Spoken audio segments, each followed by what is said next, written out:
에서가 또 가로되 나의 만난 바 이 모든 때는 무슨 까닭이냐. 야곱이 가로되 내 주께 은혜를 입으려 함이니이다. 에서가 가로되 내 동생아 내게 있는 것이 족하니 내 소유는 내게 두라. 야곱이 가로되 그렇지 아니하니이다. 형님께 은혜를 얻었사오면 청컨대 내 손에서 이 예물을 받으소서. 내가 형님의 얼굴을 배운즉 하나님의 얼굴을 본 것 같사오며 형님도 나를 기뻐하심이니이다. 하나님이 내게 은혜를 베푸셨고 나의 소유도 족하오니 청컨대 내가 형님께 드리는 예물을 받으소서 하고 그에게 강권함에 받으니라. 에서가 가로되 우리가 떠나가자. 내가 너의 앞잡이가 되리라. 야곱이 그에게 이르되 내 주도 아시거니와 자식들은 유약하고 내게 있는 양떼와 소가 새끼를 데렸은즉 하루만 과히 몰면 모든 떼가 죽으리니 청컨대 내 주는 종보다 앞서 가소서. 나는 앞에 가는 짐승과 자식의 행보대로 천천히 인도하여 세일로 가서 내 주께 나아가리이다. 에서가 가로되 내가 내 종자 수인을 내게 머물리라. 야곱이 가로되 어찌하여 그리하리이까. 나로 내 주께 은혜를 얻게 하소서. 하매 이날에 에서는 세일로 회정하고 야곱은 숫곳에 이르러 자기를 위하여 집을 짓고 짐승을 위하여 우릿간을 지은 고로 그 땅 이름을 숫곳이라 부르더라.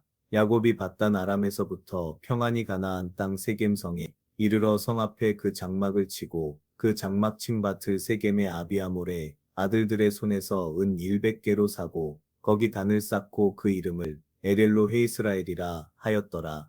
레아가 야곱에게 낳은 딸 디나가 그 땅 여자를 보러 나갔더니 히의 족속 중 하몰의 아들 그 땅 추장 세겜이 그를 보고 끌어들여 강간하여 욕되게 하고 그 마음이 깊이 야곱의 딸 디나에게 열련하며 그 소녀를 사랑하여 그의 마음을 말로 위로하고 그 아비 하몰에게 청하여 가로되 이 소녀를 내 아내로 얻게 하여 주소서 하였더라.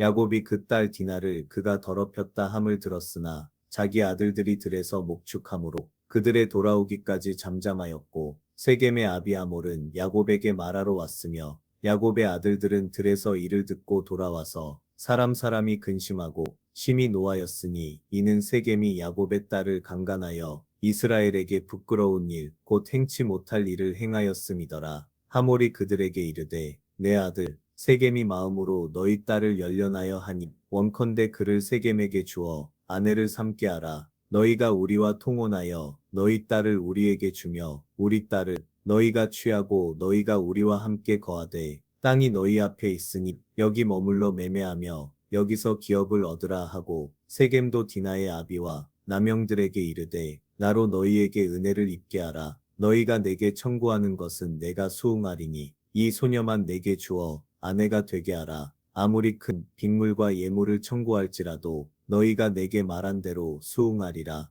야곱의 아들들이 세겜과 그 아비 하몰에게 소벼 대답하였으니 이는 세겜이 그 누이 디나를 더럽혔음이라. 사실 살면서 우리가 이해하기 어려운 일들이 우리의 삶에서 혹은 우리의 주변에서 일어납니다. 야곱은 형 에서를 만나서 형에게 주님을 본 것과 같다고 말합니다. 이 말이 진심인지 아닌지 사실 알기는 어렵습니다. 워낙 야곱은 꾀가 많은 사람이다 보니 그저 형 에서가 듣기 좋으라고 한 말일 수도 있고 진심일 수도 있겠습니다. 그러나 형 에서만큼은 야곱을 정말 반가워한 것 같습니다. 그의 말과 행동은 야곱을 죽이려 하는 사람이라고 보기는 어렵습니다. 이후 야곱은 에서를 따라서 에서와 함께하지 않습니다. 사실 저는 이 부분이 여전히 의문입니다. 에서와 함께하는 것이 두려워서인지 아니면 이제 형 에서와의 앙금은 해결했으니 독립하기 위해 땅을 사고 그 땅에 거주한 것인지는 확실하지 않습니다. 하지만 여태까지의 야곱의 행동이나 말을 보면 저는 에서를 굳이 피한 것이 아닌가 생각됩니다. 그리고 그 땅에서 야곱의 딸인 디나가 나쁜 일을 당합니다. 놀라운 것은 야곱은 자신의 아들들이 양을 치기 위해 들에 나가 있었기 때문에 모른 척 했다고 표현합니다. 실로 놀라운 사람입니다. 저는 개인적으로 삼국지를 좋아하는데